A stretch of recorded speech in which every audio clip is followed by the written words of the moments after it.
Umuhanzi Yampano mu bimaze iminsi hari amavideo yiwe y'urukozasoni yacicikanye ndetse hakaba haraje no kuvugwa ko yatandukanye n'umukunzi we, ariko ibi byose byabaye imfabusa nyuma y'uko uyu Yampano atangaje ko yakijijwe ndetse afite na gahunda y'igikwe muri live yakoze kuri TikTok ndetse na Pasiteri Akimu Harerimana.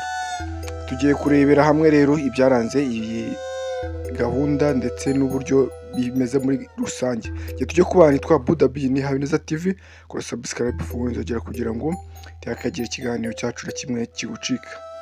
Umuhanzi Worizagwira Florian wamamaye nka Yampano mu muziki yatangaje ko yiteguye gukora ubukwe n'umukunzi we Uwineza Vava nyuma y'iminota mike yari ishize yarakiriye agakiza yatujwe na Prophet Akimu Harerimana.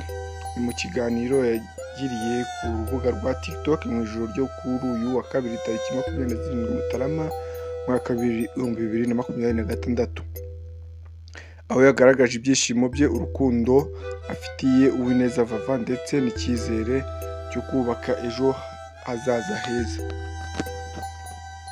Muri iki kiganiro Prophet Akimu yabajije Yampano niba yitegura gukora ubukwe.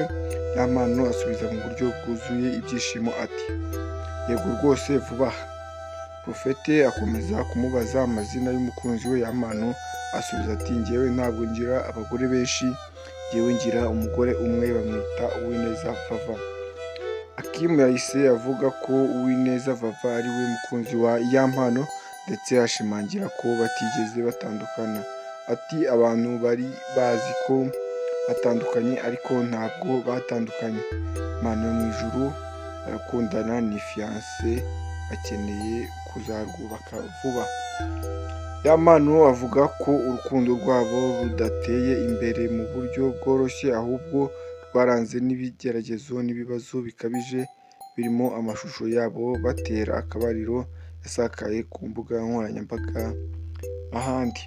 Ariko nubwo byose byari bigoye, urukundo rwabo ntirwigeze rusenyuka. Ati nta cyiza nko kugira umuntu ukunda, nta cyiza nko kugira umuntu utekereza nyuma yawe, nta cyiza nko kugira umuntu wibonamo bikaba akarusho nawe akwibonamo. Rero nagiriwe amahirwe mpura umuntu ndamukunda, muri uko kumukunda nawe arankunda arankundira. Uyu muhanzi yakomeje avuga ko mu gihe bamaze bari kumwe kingana n'umwaka bahuye n'ibintu byinshi byabangamiraga ubwonko n'igihe cyabo, ariko byarangiriye neza. Yashimiye kandi abakunzi be bamushyigikiye n'umuryango we wabaye hafi muri ibi bihe byose. Akomeza agira ati ndamushimira mu gihe tumaranye kingana n'umwaka twahuye na byinshi bitwangiza ubwonko, bitwangiriza igihe, biratunyeganyeza, ariko ndashima Imana ko bitasenye inzu. Ndashimira abakunzi b'imiziki banjye bambaye hafi bagerageje kumushyigikira uko bishoboka.